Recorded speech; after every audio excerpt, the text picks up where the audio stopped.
Assalamualaikum warahmatullahi wabarakatuh. Salam sejahtera bagi kita semua. Yang saya hormati Ibu Trias Arimurti SEMAK selaku dosen pengampu mata kuliah Manajemen Biaya Strategik, serta rekan-rekan semua yang saya banggakan. Perkenalkan, saya Trihana Putri selaku moderator pada presentasi kali ini. Adapun rekan-rekan saya yaitu Lola Irisa Putri, Anissa Nurulairi, dan Kansa Zafira sebagai presentator yang nantinya akan memaparkan materinya. Materi yang akan kami bahas yaitu Total Quality Management. Baik, kita mulai presentasinya. Kepada para presentator, dipersilahkan. Baik, saya akan memaparkan materi tentang pengertian dan prinsip TQM. Total Quality Management atau TQM adalah sistem manajemen yang berfokus pada pelanggan dan melibatkan seluruh sumber daya perusahaan untuk mencapai perbaikan keberlanjutan. TQM bertujuan menanamkan kesadaran mutu di setiap proses organisasi guna mencapai tujuan jangka panjang melalui kepuasan pelanggan. Mutu dipandang penting karena mencerminkan manfaat, keamanan, harapan, dan keberlanjutan produk atau jasa. Dalam produksi, TQM berperan sebagai tolak ukur kualitas berdasarkan desain dan kesesuaian antara mutu aktual dan yang direncanakan. Berdasarkan pada 8 prinsip utama. Yang pertama, fokus pada pelanggan. Jadi pelanggan menilai kualitas produk dan memberi masukan yang berguna untuk perbaikan. Survei dan CRM membantu memahami dan menjaga hubungan dengan pelanggan.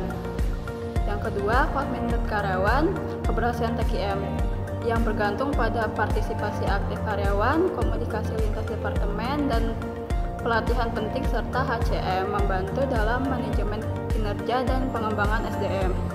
Yang ketiga, perbaikan keberlanjutan.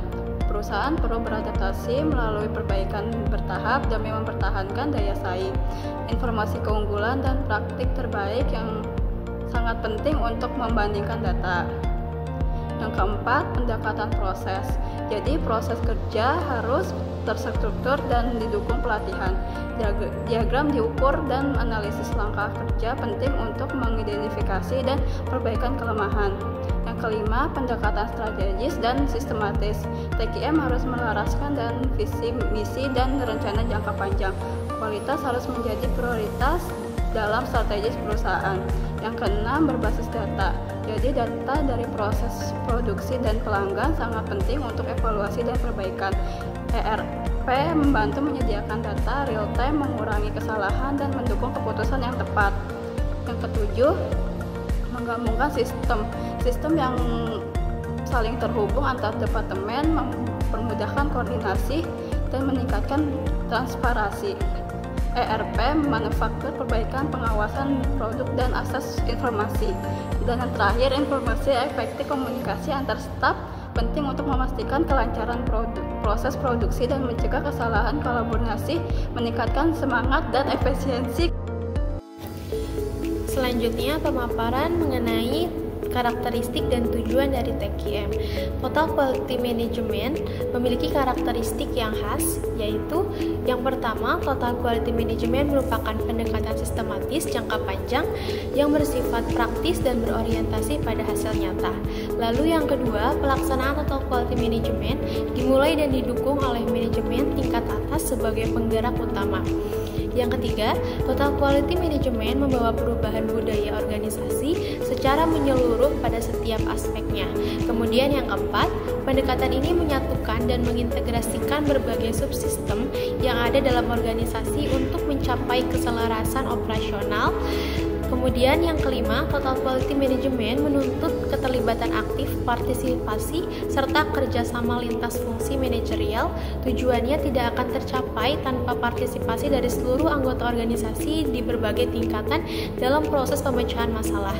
Dan yang terakhir, Total Quality Management bertujuan untuk merespons kebutuhan konsumen yang terus berubah, serta membangun basis pelanggan yang tidak hanya setia tetapi juga beragam. Adapun tujuan dan manfaat dari Total Quality Management atau TQM, Tujuannya adalah untuk memberikan produk atau layanan berkualitas tinggi yang terus-menerus memenuhi kebutuhan dan kepuasan konsumen di pasar. Hal ini pada gilirannya mengarah pada pembelian berkelanjutan yang dapat meningkatkan produktivitas produsen sekaligus mengurangi biaya produksi. Konsekuensinya adalah bahwa manajemen TQM harus memiliki visi, misi, dan kemampuan yang jelas untuk mengembangkan pasar yang ada dan meramalkan kebutuhan akan produk atau layanan yang mungkin muncul di masa mendatang yang mungkin belum ada saat ini. Kreativitas dan keterampilan manajemen untuk mengidentifikasi kebutuhan pasar yang akan datang akan membantu memastikan kelangsungan hidup perusahaan sebagai pemimpin atau pelopor di pasar tersebut.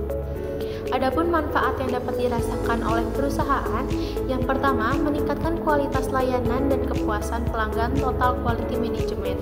Ini bertujuan untuk meningkatkan kualitas produk dan layanan perusahaan. Hal ini meliputi pengendalian kualitas pada setiap langkah produksi, penilaian kinerja, dan perbaikan secara terus-menerus. Selain itu, perubahan tersebut dapat berdampak pada kepuasan dan loyalitas pelanggan yang dapat berujung pada peningkatan penjualan di pasar.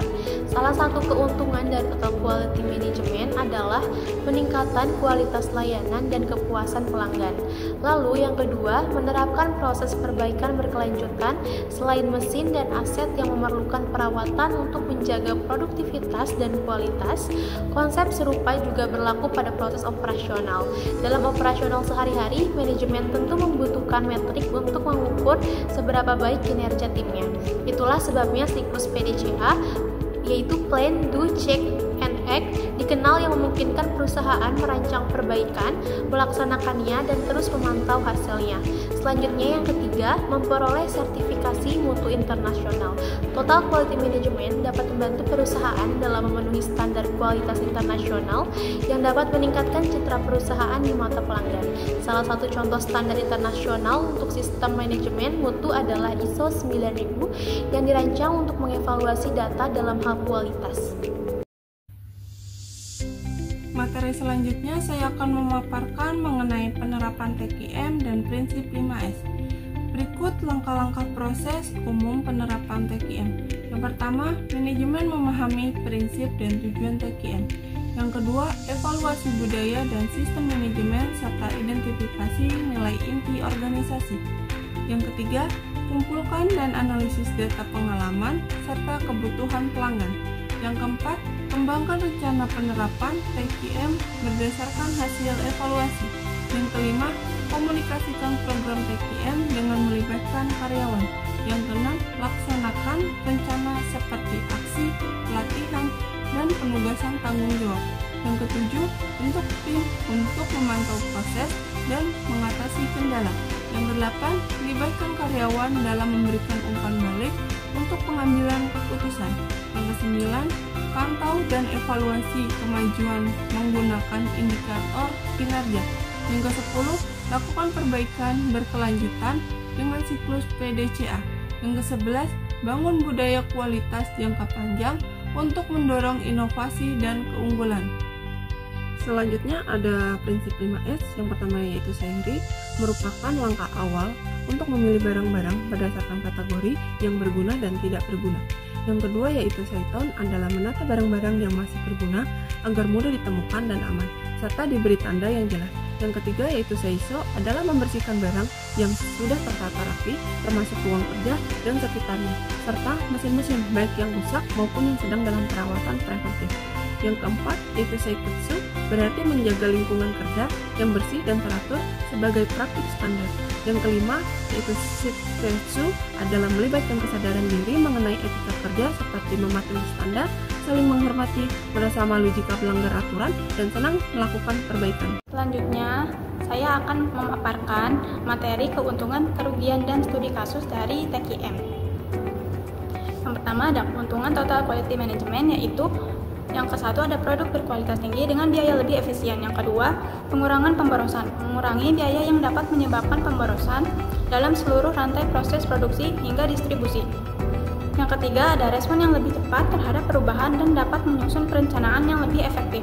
Yang keempat, ada kemampuan adaptasi yang lebih baik karena TQM memberikan organisasi lebih fleksibel dan adaptif terhadap berbagai dinamika lingkungan bisnis. Selanjutnya ada kerugian TQM. Yang pertama ada implementasi TQM memerlukan pembiayaan awal yang cukup besar, terutama untuk pelatihan, sistem pendukung, dan infrastruktur mutu. Yang kedua, proses implementasi yang memakan waktu seperti perubahan budaya organisasi dan pembentukan sistem. Yang ketiga, potensi resistensi internal karena perubahan TQM bersiko menghadapi penolakan dari sebagian anggota organisasi. Yang keempat, ada keterlibatan seluruh bagian organisasi diperlukan karena keberhasilan TQM dapat dicapai apabila seluruh bagian organisasi terlibat aktif dan memiliki komitmen terhadap perubahan.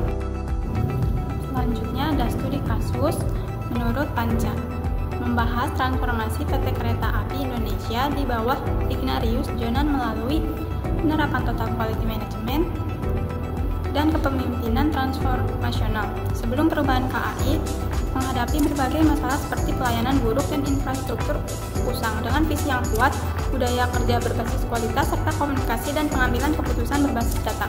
Jonan berhasil mendorong reformasi menyeluruh. Hasilnya, KAI mampu meningkatkan layanan efisiensi dan citra perusahaan secara signifikan. Jadi kesimpulan pada materi hari ini, Total Quality Management merupakan pendekatan manajemen yang menekankan pentingnya kualitas dalam setiap aspek organisasi dengan melibatkan seluruh anggota, mulai dari manajemen puncak hingga karyawan. TQM bertujuan untuk mencapai kepuasan pelanggan secara berkelanjutan melalui perbaikan terus-menerus pada proses, produk maupun layanan.